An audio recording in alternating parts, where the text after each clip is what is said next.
Hi ನಮಸ್ಕಾರ ಎಲ್ರಿಗೂ. ನಾನು ನಿಮ್ಮ ಪ್ರೀತಿಯ Veekshitha and welcome to my YouTube channel. Finally ನಾನು ದುಬೈಲಿದ್ದೀನಿ. ಬಂದಿರೋದು ದಿ ಅಡ್ರೆಸ್ ದುಬೈ ಮರೀನಾ. ಇದೊಂದು 5 ಸ್ಟಾರ್ ಹೋಟೆಲ್. ಸೊ ಇಲ್ಲಿ ನನ್ನ 3 ದಿನದ ಸ್ಟೇ ಇರುತ್ತೆ. ಹಾಗೆ ಸುಮ್ಮನೆ ಬಂದಿರೋದ್ರಿಂದ ದುಬೈಲಿ 1 ಡೇ ಸ್ಟೇ ಆಗಬೇಕು, ಬಟ್ ಇಲ್ಲಿ ಇದ್ದು ಒಂದು ಸ್ವಲ್ಪ ದುಬೈನ ಎಕ್ಸ್ಪ್ಲೋರ್ ಮಾಡೋಣ ಅಂತ.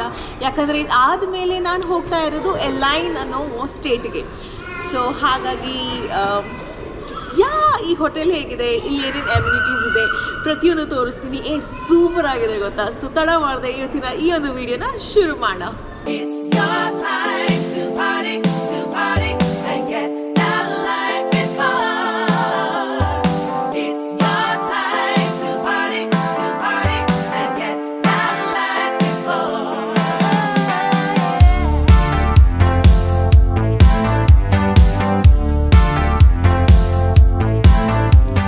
ಎಂಟ್ರಿ ಆಗಿದ ತಕ್ಷಣ ನನಗೆ ಈ ಒಂದು ಬ್ಯೂಟಿಫುಲ್ ಆಗಿರುವಂಥ ವಂಡರ್ಫುಲ್ ವೆಲ್ಕಮ್ ಮಾಡಿ ನನ್ನನ್ನು ಸರ್ಪ್ರೈಸ್ ಮಾಡಿರೋರು ಯಾರು? ನನ್ನ ಲವ್ಲಿ ಹಸ್ಬೆಂಡ್. ಅವರೆಲ್ಲ ನೋಡಬೇಕು ಅಂತಿದ್ರಿ, ಅವ್ರನ್ನ ಮಾತಾಡಿಸ್ಬೇಕು ಅಂತಿದ್ರಿ. ಸೊ ಕರೆಯೋಣ ಅವ್ರನ್ನ.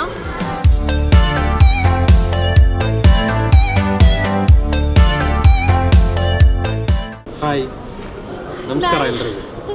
ಮೈ ಹಸ್ಬೆಂಡ್ ಇಲ್ಲಿದ್ದಾರೆ. ಹೇಗೆ ಅನ್ನಿಸ್ತು ನಾನು ಬಂದು? ತುಂಬ ಖುಷಿ ಆಯಿತು. ಎಷ್ಟೋ ದಿನದಿಂದ ಕಾಯ್ತಾ ಇದ್ದೆ. ತುಂಬ ಬೇಜಾರಾಗ್ತಾ ಇತ್ತು. ಅವ್ರಿಗೆ ತುಂಬ ಖುಷಿ ಆಗ್ತಾ ಇದೆಯಂತೆ, ನನಗೂ ತುಂಬ ಖುಷಿ ಆಗ್ತಾ ಇದೆ. ಎಂಟ್ರಿ ಆಗಿದ ತಕ್ಷಣ ದುಬೈಲಿ ಇಷ್ಟು ಬ್ಯೂಟಿಫುಲ್ ಆಗಿರುತ್ತೆ ಸರ್ಪ್ರೈಸ್ ಪ್ಲ್ಯಾನ್ ಮಾಡಿದ್ದೀರಾ. ಸೊ ರೂಮ್ ಹೇಗಿದೆ, ಇಲ್ಲಿರೋಂಥ ರೆಸ್ಟೋರೆಂಟ್ಸ್ ಹೇಗಿದೆ, ಆ್ಯಂಡ್ ಈ ಒಂದು ಬ್ಯೂಟಿಫುಲ್ ಸ್ವಿಮ್ಮಿಂಗ್ ಪೂಲ್ ಬೇರೆ ಇದೆ ಗೊತ್ತಾ. ಏನು ವ್ಯೂ ಇದೆ ಗೊತ್ತಾ ನಮ್ಮ ರೂಮ್ ಇದೆ. ಅದನ್ನೆಲ್ಲ ನೀವು ನೋಡಲೇಬೇಕಪ್ಪ. ತೋರಿಸೋಣ ಇವ್ರಿಗೆ. ಯಾ ಆಲ್ ರೈಟ್. ಸೊ ಇನ್ನು ಮುಂದೆ ನೀವು ಇಂಟ್ರೆಸ್ಟಿಂಗ್ ವೀಡಿಯೋಸ್ ನೋಡ್ತೀರಾ. ಯಾವ ಥರ ವೀಡಿಯೋಸ್ ಬೇಕು ಅಂತೆಲ್ಲ ಕಾಮೆಂಟ್ ಸೆಕ್ಷನಲ್ಲಿ ಹಾಕಿ. ಬಟ್ ಇವಾಗ ಫಸ್ಟ್ ಈ ಹೋಟೆಲ್ನ ಒಂದು ವ್ಯೂ ನೋಡ್ಕೊಂಡು ಬನ್ನಿ. ಈ ವಿಡಿಯೋ ನೋಡಬೇಕಾದ್ರೆ ನಾನು ನಿಮಗೆ ಪ್ರತಿಯೊಂದು ಡೀಟೇಲ್ಸ್ ಬಗ್ಗೆ ತಿಳಿಸ್ಬೇಕಾದ್ರೆ ನಿಮಗೆ ವಾವ್ ಹೌದಾ ಅಂತ ಅನಿಸುತ್ತೆ. ಯಾಕಂದರೆ ಪ್ರತಿಯೊಂದು ಅಷ್ಟೊಂದು ಚೆನ್ನಾಗಿದೆ. ಇವಾಗ ನಾನು ನಿಮಗೆ ನನ್ನ ಕಥೆನ ಹೇಳ್ತೀನಿ. ಒಂದು ಟಿಪಿಕಲ್ ಮಿಡ್ಲ್ ಕ್ಲಾಸ್ ಹುಡುಗಿ, 25 ವರ್ಷ ತನಕ ಇಂಡಿಯಾದಲ್ಲೇ ಬೆಳೆದು ಇಂಡಿಯಾದಲ್ಲೇ ಇದ್ದು ಪ್ರತಿಯೊಂದನ್ನು ಅನುಭವಿಸಿರುವಂಥ ಹುಡುಗಿ. ಫಸ್ಟ್ ಟೈಮ್ ಲೈಫಲ್ಲಿ ಇಂಟರ್ನ್ಯಾಷನಲ್ ಅಂದರೆ ಫಾರಿನ್ ಕಂಟ್ರಿಗೆ ಹೋಗುವಂಥ ಒಂದು ಅವಕಾಶ ಸಿಗುತ್ತೆ. ಅದು ಹೋಗ್ತಾ ಇರೋದು ಬಿಸ್ನೆಸ್ ಕ್ಲಾಸ್ ಫ್ಲೈಟಲ್ಲಿ. ಅಲ್ಲಿ ಎಂಟ್ರಿ ಕೊಡಬೇಕಾದ್ರೇ ವಾವ್ ಅಂತ ಅನಿಸಿರುತ್ತೆ. ಹಾಗಿರಬೇಕಾದ್ರೆ ಫಾರಿನ್ ಕಂಟ್ರಿನಲ್ಲಿ 5 ಸ್ಟಾರ್ ಹೋಟೆಲ್ಗೆ ಹೋಗಿರುವಂಥ ಈ ಹುಡುಗಿಗೆ ಯಾವ ರೀತಿಯ ಅನುಭವಗಳೆಲ್ಲ ಆಗಿರುತ್ತೆ ನೀವು ಈ ವಿಡಿಯೋದಲ್ಲಿ ನೋಡ್ತೀರಾ. ಸೊ ಮಿಸ್ ಮಾಡದೆ ಕೊನೆ ತನಕ ನೋಡಿ. ಸರಿ ಬನ್ನಿ ಹೋಟೆಲ್ಗೆ ಎಂಟ್ರಿ ಕೊಡೋಣ. ಇದು ನನ್ನ ಮೇನ್ ಎಂಟ್ರೆನ್ಸ್. ನಾನು ಹಾಕ್ಕೊಂಡಿರೋ ಔಟ್ಫಿಟ್ ಬಂದುಬಿಟ್ಟು H&M ಇಂದ ತಗೊಂಡಿರುವಂಥ ಒಂದು ಸೂಟ್. ಇದು ನನ್ನ favourite outfit. So first time ಹಾಕೋದಕ್ಕಂತ ಇಲ್ಲೇ ರಿಸರ್ವ್ ಮಾಡಿಟ್ಟಿದೆ. ಸೊ ಇದು ಎಂಟ್ರಿ ನೋಡಿದ್ರಿ. ಎಂಟ್ರಿನಲ್ಲೇ ಹೋಗಬೇಕಾದ್ರೆ ನಿಮಗೆ ಒಂದು ಲಾಂಜ್ ಅಥವಾ ಲಾಬಿ ಏರಿಯಾ ಅಂತ ಸಿಗುತ್ತೆ.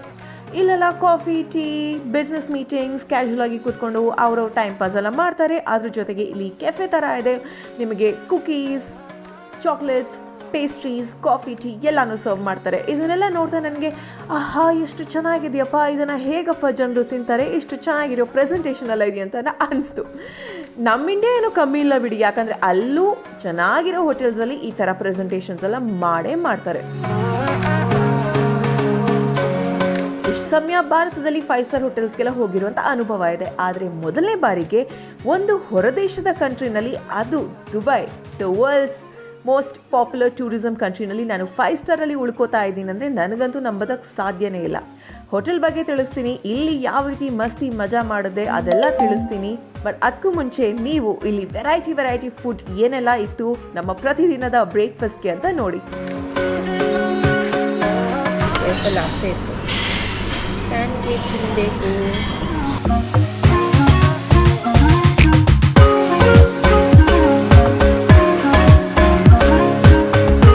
ನಾನು ಎಷ್ಟು ಮಿಸ್ ಮಾಡ್ಕೊತಾ ಇದ್ದೆ ಗೊತ್ತಾ. ಬಟ್ ನನಗಿಂತ ಜಾಸ್ತಿ ನೀವು ಮಿಸ್ ಮಾಡ್ಕೊತಾ ಇದ್ರೇನು?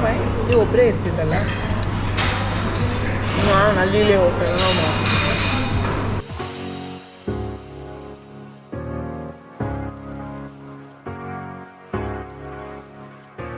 Chicken, mutton, Turkey, beef, fish ಏನುಂಟು ಏನಿಲ್ಲ ಕೇಳಿ ಪ್ರತಿಯೊಂದು ಇದೆ. ಇದರ ಪ್ರೆಸೆಂಟೇಷನ್ ನನಗೆ ತುಂಬಾ ಇಷ್ಟ ಆಯಿತು. ಪ್ರತಿಯೊಂದು ಡೀಟೇಲ್ಸ್ ಸೂಪರ್ ಅಂತಲೇ ಹೇಳ್ಬೋದು. ವೆರೈಟಿ ಮೇಲೆ ವೆರೈಟಿ, ಫ್ರೂಟ್ಸಲ್ಲಿ ಒಂದು 20 ವೆರೈಟಿ, ಡೆಸರ್ಟ್ಸಲ್ಲಿ ಒಂದು 20 ವೆರೈಟಿ. ಇನ್ನು ದುಬೈ ಅಂದಮೇಲೆ ಫೇಮಸ್ ಆಗಿರೋದು ಡ್ರೈ ಫ್ರೂಟ್ಸಲ್ಲಿ ಒಂದು 10-15 ವೆರೈಟಿ.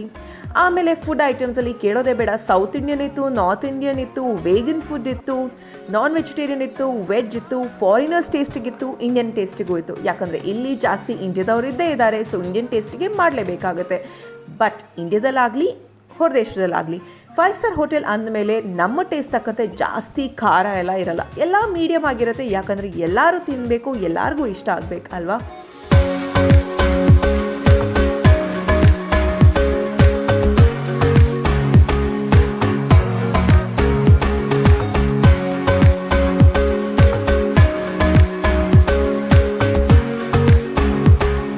ನನಗೆ ಈ ಸತಿ ಟ್ರಿಪಲ್ ಧಮಾಕ ಅಂತಲೇ ಹೇಳ್ಬೋದು. ಒಳ್ಳೆಯ ಫ್ಲೈಟ್ ಟ್ರಾವೆಲ್ ಎಕ್ಸ್ಪೀರಿಯನ್ಸ್, ಒಳ್ಳೆಯ ಹೋಟೆಲ್ ಸ್ಟೇ ಎಕ್ಸ್ಪೀರಿಯನ್ಸ್, ಅದಕ್ಕಿಂತ ಮುಖ್ಯವಾಗಿ ನನ್ನ ಬಿಲಾವಡ್ ಪರ್ಸನ್ನ ಮತ್ತೆ ನೋಡುವಂಥ ಒಂದು ಅವಕಾಶ ಸಿಕ್ಕಿರುವಂಥ ಎಕ್ಸ್ಪೀರಿಯನ್ಸ್. ಡೆಫಿನೆಟಾಗಿ ನಾನು ಕಷ್ಟಪಟ್ಟು ಇಬ್ಬರೂ ಕಾಯ್ತಾ ಇದ್ದಂಥ ಕ್ಷಣ ಬಂದಾಗ ಎಷ್ಟು ಖುಷಿಯಾಗಿದ್ವಿ ಗೊತ್ತಾ. ಎಕ್ಸ್ಪ್ರೆಸ್ ಮಾಡೋದಕ್ಕೆ ಖಂಡಿತವಾಗ್ಲೂ ಆಗಲ್ಲ, ಅಂಥ ಒಂದು ಕ್ಲೌಡ್ 9 ಲೆವೆಲಲ್ಲಿ ನಾವು ಇಬ್ಬರೂ ಇದ್ವಿ. ಸೊ ಇದೀಗ ನಮ್ಮ ಹೋಟೆಲ್ ರೂಮ್ಗೆ ಹೋಗೋಣ. ಇದು ನಮ್ಮ ಹೋಟೆಲ್ ರೂಮ್ನ ಎಂಟ್ರಿ. ಇಲ್ಲಿ ನಿಮಗೆ ಡಿಫ್ರೆಂಟ್ ವೆರೈಟಿಯ ರೂಮ್ಸ್ ಎಲ್ಲ ಸಿಗುತ್ತೆ. ಬಟ್ ನನ್ನ ಹಸ್ಬೆಂಡ್ ಚೂಸ್ ಮಾಡಿರೋದು ಡೆಲಕ್ಸ್ ಮೆರಿನಾ ವ್ಯೂ ಕಿಂಗ್. ಅಂದರೆ ನಿಮಗೆ ನಮ್ಮ ರೂಮಿಂದ ಸ್ವಿಮ್ಮಿಂಗ್ ಪೂಲ್ ವ್ಯೂ ಸಿಗುತ್ತೆ, ಮರೀನಾ ವ್ಯೂ ಸಿಗುತ್ತೆ, ಹಾಗೆಯೇ ಸಿಟಿ ವ್ಯೂನೂ ಸಿಗುತ್ತೆ. ಸೊ ಇಂಥ ಒಂದು ಲಕ್ಸುರಿ ರೂಮ್ನೇ ಅವರು ಸೆಲೆಕ್ಟ್ ಮಾಡಿದರು.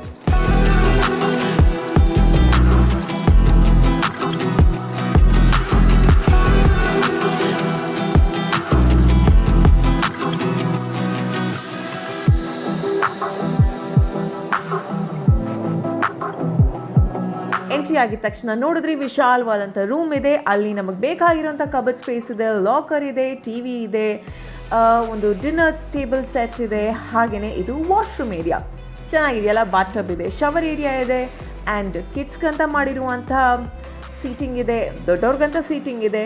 ದ ಬೆಸ್ಟ್ ಥಿಂಗ್ ಏನು ಅಂದರೆ ನಾನು ಗಮನ ಇಟ್ಟು ನೋಡಿರೋದು ಈ ಹೋಟೆಲಲ್ಲಿ ಒಂದೇ ಒಂದು ಚೂರು ಪ್ಲಾಸ್ಟಿಕ್ ಉಪಯೋಗಿಸಿಲ್ಲ.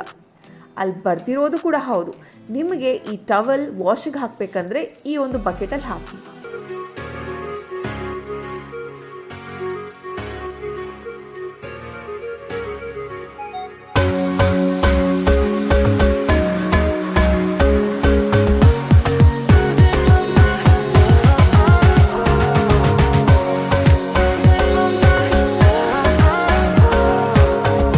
ಬಾತ್ ಟಬ್ಬಿಂದ ಆ ಒಂದು ವ್ಯೂ, ವಾವ್! ಬೆಳಿಗ್ಗೆಯಿಂದ ಸಂಜೆ ತನಕ ಎಲ್ಲರೂ ಸ್ವಿಮ್ಮಿಂಗ್ ಮಾಡ್ತಾ ಎಂಜಾಯ್ ಮಾಡ್ತಾ ಅವ್ರವ್ರ ಪಾಡಗಿದ್ರು.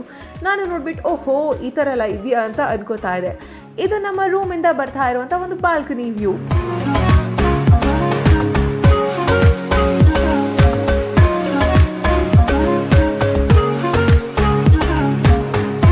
ನನಗಂತೂ ಏನು ಹೇಳೋದು ಅಂತಲೇ ಗೊತ್ತಾಗ್ತಾ ಇರಲಿಲ್ಲ. ನನ್ನ ಹಸ್ಬೆಂಡ್ನ ನೀವು ಕೇಳಿ, ನಾನು ಪ್ರತಿಯೊಂದು ಕ್ಷಣ ತುಂಬ ಎಕ್ಸೈಟೆಡ್ ಆಗಿದೆ. ವಾವ್, ಈ ಥರ ಎಲ್ಲ ಇದೆಯಾ ಅಂತ ಅನಿಸ್ತಾ ಇತ್ತು ನನಗೆ. ಆ ಬಿಲ್ಡಿಂಗ್ಸ್ ನೋಡ್ತಾ, ಆ ಕ್ಲೆನ್ಲಿನೆಸ್ ನೋಡ್ತಾ, ಆ ಪ್ರತಿಯೊಂದು ಡೀಟೇಲಿಂಗ್ ನೋಡ್ತಾ ಎಷ್ಟು ಒಂದು ಮೆಸ್ಮರೈಸಿಂಗ್ ಫೀಲ್ ಆಯಿತು ಗೊತ್ತಾ. ಸರಿ, ಇದೆಲ್ಲ ನಮ್ಮ ರೂಮ್ ಬಗ್ಗೆ ಆದರೆ ಡೇ 1, ಡೇ 2, ಡೇ 3 ನಾನಂತೂ ಫೂಡಿ ಆಗಿರೋದ್ರಿಂದ ಪ್ರತಿಯೊಂದು ಎಕ್ಸ್ಪೆರಿಮೆಂಟ್ ಮಾಡೇ ಮಾಡ್ತೀನಿ. ಪ್ಯಾನ್ ಕೇಕ್ ತಿಂದೆ, ಫ್ರೆಂಚ್ ಟೋಸ್ಟ್ ತಿಂದೆ. ನನ್ನ ಹಸ್ಬೆಂಡ್ ಯಾವತ್ತಿದ್ರು ಸೌತ್ ಇಂಡಿಯನ್ನೇ ಟ್ರೈ ಮಾಡ್ತಾರೆ. ಅವ್ರು ಸೌತ್ ಇಂಡಿಯನ್, ನಾನು ಈ ಥರದ್ದೆಲ್ಲ ಇಂಗ್ಲೀಷ್ ಬ್ರೇಕ್ಫಾಸ್ಟ್. ನಿಮ್ಗೊಂದು ಟಿಪ್ ಹೇಳ್ತೀನಿ, ನೀವು ಯಾವುದೇ ಕಂಟ್ರಿನಲ್ಲಿ ಹೋಗಿ 5 ಸ್ಟಾರ್ ಹೋಟೆಲಲ್ಲಿ ಹೋಗಿ ಉಳ್ಕೋತೀರಾ ಅಂದಮೇಲೆ ಆ ಒಂದು ಪ್ಲೇಸ್ನ ಪ್ರತಿಯೊಂದು ಅಂಶನ ಎಕ್ಸ್ಪೀರಿಯನ್ಸ್ ಮಾಡಿ. ಆವಾಗ ನೀವು ಕೊಟ್ಟಿರೋವಂಥ ದುಡ್ಡು ನಿಮಗೆ ಬೇಜಾರಾಗಲ್ಲ. 5 ಸ್ಟಾರ್ ಹೋಟೆಲಲ್ಲಿ ಇರೋದು ಮಾತ್ರ ಸುಮ್ಮನೆ ತಿರುಗಾಡ್ತೀವಿ ಎಲ್ಲ ಕಡೆ ಅಂದರೆ ಐ ವುಡ್ ಸಜೆಸ್ಟ್ ಒಂದು 2 ಸ್ಟಾರ್ 3 ಸ್ಟಾರ್ ಹೋಟೆಲಲ್ಲಿ ಇರೋದು ಒಳ್ಳೆಯದು.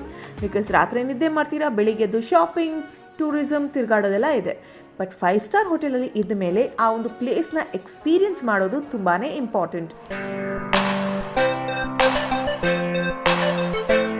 ಇದಾದ ಮೇಲೆ ಲೈಫಲ್ಲಿ ಫಸ್ಟ್ ಟೈಮ್ ನಾನು ನಿಜ ಹೇಳ ನಿಮ್ಮೆಲ್ಲರಿಗೂ ಸ್ವಿಮ್ಮಿಂಗ್ ಪೂಲ್ಗೆ ಹೋಗಿರುವಂಥ ಕತೆ. ಅದಕ್ಕೂ ಮುಂಚೆ ಇಲ್ಲಿರುವಂಥ ಪೂಲ್ ಏರಿಯಾ ನೋಡಿ, ಪೂಲಿಗೆ ಎಂಟ್ರಿನೇ ಒಂದು ವಂಡರ್ಲಾದಲ್ಲಿ ಎಂಟ್ರಿ ಇರುತ್ತಲ್ಲ ಆ ರೀತಿ ಎಂಟ್ರಿ ಇತ್ತು. ಎಷ್ಟು ಚೆನ್ನಾಗಿತ್ತು ಗೊತ್ತಾ.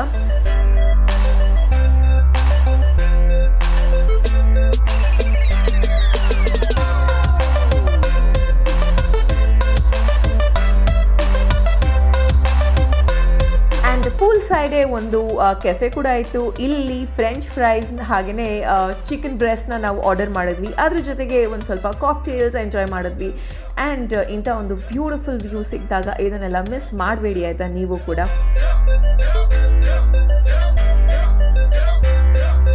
ಎಲ್ಲರೂ ಅವ್ರವ್ರ ಪಾಡಗಿದ್ರು. ಇಂಡಿಯಾದಲ್ಲಿ ಇದೇ ರೀತಿ ನಾವು ಇರ್ತಿದ್ರೆ ಕಾನ್ಷಿಯಸ್ ಆಗ್ತಾ ಇದ್ವಿ, ಓ ಅವ್ರೇನು ಅನ್ಕೋತಾರೆ, ಇವ್ರೇನು ಅನ್ಕೋತಾರೆ, ಅವ್ರು ನೋಡ್ತಾ ಇದ್ದಾರೆ, ಇವ್ರು ನೋಡ್ತಾ ಇದ್ದಾರೆ. ಬಟ್ ಇಲ್ಲಿ ಯಾರು ಏನೇ ಮಾಡಲಿ, ಯಾರ ಸಾಹಸಕ್ಕೂ ಯಾರೂ ಇಲ್ಲ, ಅವ್ರವ್ರ ಪಾಡಿಗೆ ಇರ್ತಾರೆ, ಎಂಜಾಯ್ ಮಾಡ್ತಾರೆ. ನಿಮಗೆ ಹೆಲ್ಪ್ ಬೇಕು ಅಂದರೆ ಹೆಲ್ಪ್ ಮಾಡ್ತಾರೆ. ಓಹೋ, ನಿಮಗೊಂದು ವಿಷಯ ಗೊತ್ತಾ, ಈ ಹೋಟೆಲಲ್ಲಿ ನಾನು ಮಂಗಳೂರವ್ರನ್ನ ಮೀಟ್ ಮಾಡಿದೆ. ಎಷ್ಟು ಖುಷಿ ಆಯ್ತು ಗೊತ್ತಾ. ನಾನು ದೀಪು ಕನ್ನಡದಲ್ಲಿ ಮಾತಾಡ್ತೀವ, ಓ ಕನ್ನಡದವರ ಅಂತ ಕೇಳ್ತಾರೆ, ನಾನು ಹ್ಞೂ ಅಂತ ಅಂತೀನಿ. ಆಮೇಲೆ ಅವ್ರು ಕೇಳ್ತಾರೆ ಎಲ್ಲಿ ಅವರು, ನಾವು ಬೆಂಗಳೂರು ಉಡುಪಿ ಅಂತೀವಿ, ಅವರು ಮಂಗಳೂರು ಅಂದರು. ತುಂಬಾ ಖುಷಿ ಆಯಿತು ಅವ್ರನ್ನ ಮೀಟ್ ಮಾಡಿ. ಸೊ ನನ್ನ ಈ ಒಂದು ಸ್ಟೇನಲ್ಲಿ ನಾನು ನಮ್ಮ ಭಾರತದವ್ರನ್ನ, ಬೆಂಗಳೂರಿನವ್ರನ್ನ, ಮಂಗಳೂರಿನವ್ರನ್ನ ಮೀಟ್ ಮಾಡಿದ್ದು ಉಂಟು. ತುಂಬಾ ಎಕ್ಸೈಟೆಡ್ ಆಗಿ ಇದೆ. ಆ್ಯಂಡ್ ಈ ಒಂದು ಹೋಟೆಲಲ್ಲಿ ನಿಮಗೆ ಹೋಟೆಲ್ ಮಾತ್ರ ಅಲ್ಲ, ಇಲ್ಲಿ ರೆಸಿಡೆನ್ಸ್ ಅಂತಲೂ ಇದೆ. ಅಂದರೆ ಇಲ್ಲಿ ಜನರು ಸ್ವತಃ ಸ್ಟೇ ಕೂಡ ಮಾಡ್ತಾರೆ, ಸ್ವಂತ ಮನೆ ತಗೊಂಡು. ಅದ್ರ ಜೊತೆಗೆ ಇಲ್ಲಿ ಅಟ್ಯಾಚ್ ಆಗಿ ಒಂದು ಮಾಲ್ ಬೇರೆ ಇದೆ, ಅದೇ ಮರೀನಾ ಮಾಲ್. ಅದರ ಹೊರಗಡೆ ವ್ಯೂ ಈ ಥರ ಇದೆ. ಏನು ಜಿಗ್ಗಾಗಿ ದೀಪಾವಳಿಗೆಲ್ಲ ಲೈಟಿಂಗ್ ಹಾಕಿರ್ತಾರೆ ನೋಡಿ, ಆ ಥರ ಫುಲ್ ಲೈಟಿಂಗ್ ಇದೆ. ಒಳಗಡೆನೂ ಸೂಪರಾಗಿ ತುಂಬಾ ಚೆನ್ನಾಗಿದೆ. ಇನ್ನು ಮಾಮೂಲಿ ಎಲ್ಲ ಹೋಟೆಲ್ ರೆಸಾರ್ಟಲ್ಲಿ ಇರುವಂಥ ರೀತಿಯಲ್ಲೇ ಪಾರ್ಟಿ ಹಾಲ್ ಆಗಿರ್ಬೋದು, ಬಿಸ್ನೆಸ್ ಮೀಟಿಂಗ್ ಏರಿಯಾ ಆಗಿರ್ಬೋದು, ಸ್ಪಾ ಆಗಿರ್ಬೋದು, ಜಿಮ್ ಆಗಿರ್ಬೋದು, ಇದು ಎಲ್ಲನೂ ಇತ್ತು. ನನ್ನ ಮೊದಲನೆಯ ಎಕ್ಸ್ಪೀರಿಯನ್ಸ್ ಒಂದು ಫಾರಿನ್ ಕಂಟ್ರಿನ 5 ಸ್ಟಾರ್ ಎಕ್ಸ್ಪೀರಿಯನ್ಸ್ ಹೇಗಿತ್ತು ಅಂತ ಕೇಳಿದ್ರೆ ವಾವ್ ಅಂತ ಅನ್ನಿಸ್ತು. ನಿಮಗೆ ಹೇಗೆ ಅನ್ನಿಸ್ತು ಅಂತ ಕಾಮೆಂಟ್ ಸೆಕ್ಷನಲ್ಲಿ ತಪ್ಪದೇ ತಿಳಿಸಿ, ಓಕೆನಾ.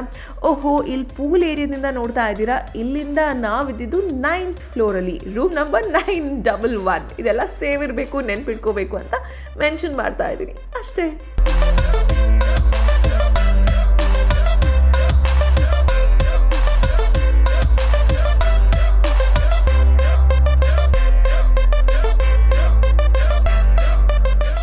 ವಾವ್, ಎಷ್ಟು ಚೆನ್ನಾಗಿತ್ತಲ್ವ. ನನಗಂತೂ ತುಂಬಾನೇ ಇಷ್ಟ ಆಯ್ತು. ಎಂಟ್ರಿ ಆಗಿದ ತಕ್ಷಣ ಲಾಬಿ ಏರಿಯಾ ನೋಡಿದ್ರಿ, ಅದಾದ್ಮೇಲೆ ಅಲ್ಲಿ ಅಂತ ಚಿಕ್ಕ ಪುಟ್ಟ ಎಲಿಮೆಂಟ್ಸ್ ನೋಡಿದ್ರಿ, ಇಲ್ಲಿನ ರೆಸ್ಟೋರೆಂಟ್ ನೋಡಿದ್ರಿ, ಪೂಲ್ ನೋಡಿದ್ರಿ, ಫಿಟ್ನೆಸ್ ನೋಡಿದ್ರಿ, ಸ್ಪಾ ನೋಡಿದ್ರಿ, ಅಬ್ಬಬ್ಬ ಇನ್ನೇನೇನೋ ಇದೆ. ಆ್ಯಂಡ್ ಬ್ಯೂಟಿಫುಲ್ ಆಗಿರುವಂತ ಒಂದು 5 ಸ್ಟಾರ್ ಹೋಟೆಲ್ ಅಂತಾನೆ ಹೇಳ್ಬೋದು. ನನಗಂತೂ ತುಂಬಾನೇ ಖುಷಿ ಅನ್ನಿಸ್ತಾ ಇದೆ. ಬಾತ್ ಟಬ್ ನ ನಾನು ಉಪಯೋಗಿಸ್ತೀನಿ, ಯಾಕಂದ್ರೆ ಅಲ್ಲಿಂದ ಸಿಗುವಂತ ವ್ಯೂ ಇದೆಯಲ್ಲ, ಇಟ್ಸ್ ವಂಡರ್ಫುಲ್. ಇಲ್ಲಿ ಇರುವಂತ ಪ್ರತಿಯೊಂದು ಕ್ಷಣ ನಾನು ಎಂಜಾಯ್ ಮಾಡಿದ್ದೀನಿ, ಬಿಕಾಸ್ ಇಟ್ಸ್ ವೆರಿ ಇಂಪಾರ್ಟೆಂಟ್. ಮತ್ತೆ ಆ ಟೈಮ್ ನಮ್ಗೆ ಯಾರಿಗೂ ಸಿಗಲ್ಲ. ಸೊ ನೀವು ಕೂಡ ಎಲ್ಲೇ ಹೋಗಿ ಯಾವುದೇ ಜಾಗ ಆಗಿರ್ಲಿ, ಆ ಕ್ಷಣವನ್ನ ಎಂಜಾಯ್ ಮಾಡಿ. ಮತ್ತೆ ಅದೇ ಜಾಗಕ್ಕೆ ಹೋಗಿ ಅದೇ ಕ್ಷಣನ ಅನುಭವಿಸೋದು ಕಷ್ಟನೇ ಅಂತ ಹೇಳ್ಬೋದು. ಸೊ ಐ ಹೋಪ್ ಈ ಒಂದು ವಿಡಿಯೋ ನಿಮ್ಗೆ ಇಷ್ಟ ಆಗಿರುತ್ತೆ. ಇದು ನನ್ನ ಸ್ಟೇ ಬಗ್ಗೆ ಆಗಿತ್ತು, ಆದ್ರೆ ಇದೇನೇ ಇದ್ರು ಟೆಂಪರರಿ. ನಮ್ಮ ಸ್ವಂತ ಮನೆ ಎಲ್ಲಿರುತ್ತೆ, ಇಲ್ಲಿ ನಾವೆಲ್ಲಿ ಸೆಟ್ಲ್ ಆಗೋ ಪ್ಲಾನ್ ಅಲ್ಲಿ ಇದ್ದೀವಿ, ಅದೆಲ್ಲ ನಿಮಗೆ ತಿಳಿಸ್ತೀನಿ. ಸೊ ಫಾಲೋ ಮಾಡ್ತಾ ಇರಿ. ಮುಂದಿನ ಬ್ಲಾಗ್ಗಳಲ್ಲೆಲ್ಲ ನಿಮಗೆ ಡೀಟೇಲ್ಸ್ ತಿಳಿಸ್ತೀನಿ. ಅಂಟಿಲ್ ದೆನ್, ಈ ಒಂದು ವಿಡಿಯೋ ಇಷ್ಟವಾದಲ್ಲಿ hit like, share and subscribe. Lots of love. ನಿಮ್ಮ ಕನ್ನಡತಿಯನ್ನ ಸದಾ ಹೀಗೆ ಪ್ರೋತ್ಸಾಹಿಸಿ, ಓಕೆನಾ. ಪ್ರೀತಿ ಸದಾ ಹೀಗೆ ಇರಲಿ. ತಾ